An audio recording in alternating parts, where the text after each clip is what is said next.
warahmatullahi wabarakatuh. Izin memperkenalkan diri, nama Siti Fadia Rahmawati dengan NPM 2121020113 Fakultas Syariah Prodi Hukum Tata Negara. Di sini saya perwakilan dari teman-teman saya yaitu kelas D dengan mata kuliah Kapita Selekta dengan dosen pengampu Rudi Santoso SHI MHI MH. Di sini saya akan membahas tentang larangan kampanye di tempat ibadah dan tempat pendidikan. Yang pertama, di sini saya akan membahas tentang kampanye.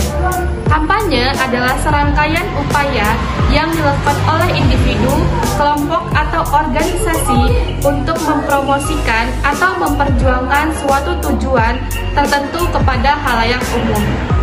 Baru-baru ini terdapat putusan MK 2023 terhadap permohonan adanya ketidakpastian hukum terhadap penjelasan pada pasal 280 ayat 1 huruf H Undang-Undang tentang Pemilihan Umum.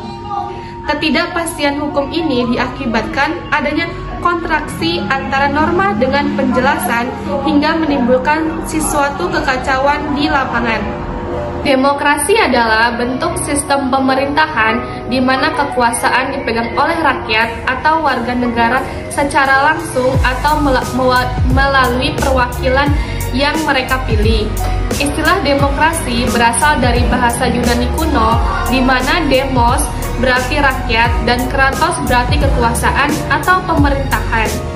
Hal yang terpenting dalam pelaksanaan pemilu harus didasarkan pada dasar luber judil yang artinya langsung, umum, bebas, rahasia, jujur, dan adil. Salah satu penyelenggara pemilu, hal yang sangat ramai dalam partisipasi kedaulatan rakyat adalah masa kampanye pemilu. Masa kampanye pemilu merujuk pada Peraturan Komisi Pemilihan Umum atau PKPU nomor 23 tahun 2018 tentang kampanye pemilihan umum adalah kampanye adalah kegiatan peserta pemilu atau pihak lain yang ditunjuk oleh peserta pemilu untuk meyakinkan pemilih dengan menawarkan visi, misi, program, dan atau citra diri peserta pemilu. Pasal 29 DUHAM, syarat-syarat pembatasan yang disebutkan itu kemudian dikenal sebagai klausul pembatasan hak yang juga kemudian diatur dalam Konvenan Hak Sipil dan Politik baru-baru ini. Terdapatnya putusan Mahkamah Konstitusi pada nomor 65 PUU 21 2023 terhadap permohonan adanya ketidakpastian hukum terhadap penjelasan pada pasal 280 ayat 1 huruf H Undang-Undang nomor 7 tahun 2017 tentang pemilihan umum. Pada objek permohonan ini bahwa terdapatnya ketidakpastian antara norma pada pasal 280 ayat 1 huruf H menggunakan fasilitas pemerintah, tempat ibadah, dan tempat pendidikan. Pada prinsipnya, pemilu itu merupakan sarana untuk melaksanakan kedaulatan rakyat berdasarkan nilai-nilai demokratis. Pasca perubahan UUD NRI 1945 memuat sejumlah asas yang akan menjiwai atau menjadi roh penyelenggaraan pemilu demokratis.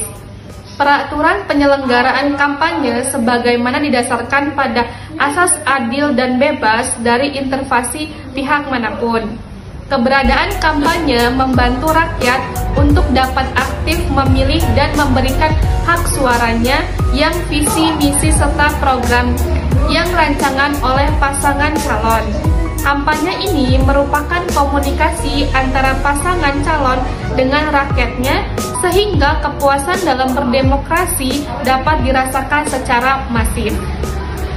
Kampanye pemilu bagian dari pendidikan politik masyarakat dan dilaksanakan secara benar-benar tanggung jawab. Arti dari tanggung jawab dalam kegiatan kampanye sebagai batasan-batasan untuk tidak mengalami kerugian atau ketidakadilan bagi peserta pemilu lainnya. Pelanggaran kampanye di tempat pendidikan bukan dari bagian membatasi hak asasi manusia setiap peserta pemilu, di mana mahkamah tetap mempertahankan ketentuan pasal 280 ayat 1 huruf H mengenai larangan kampanye melalui fasilitas pemerintah, pendidikan, tempat ibadah dengan menafsirkan pengecualian masih tetap diperlakukannya dengan memuat dalam batang tubuh UU Nomor 7 Tahun 2017 sebagai norma tersendiri. Tuan Mahkamah menyatukan ketentuan pengecualian di dalam batang tubuh pada pasal 280 ayat 1 huruf H adalah menciptakan kepastian hukum dalam pengakuan hukum pelanggaran pemilu. Demi terselenggaranya kegiatan keilmuan di ranah pendidikan, alangkah tepat dapat dilakukan kegiatan sosialisasi yang dilakukan oleh peserta pemilu tanpa harus menggunakan atribut kampanye. Sekian penjelasan dari saya, kurang lebihnya saya mohon maaf. Saya akhiri, wassalamualaikum warahmatullahi wabarakatuh.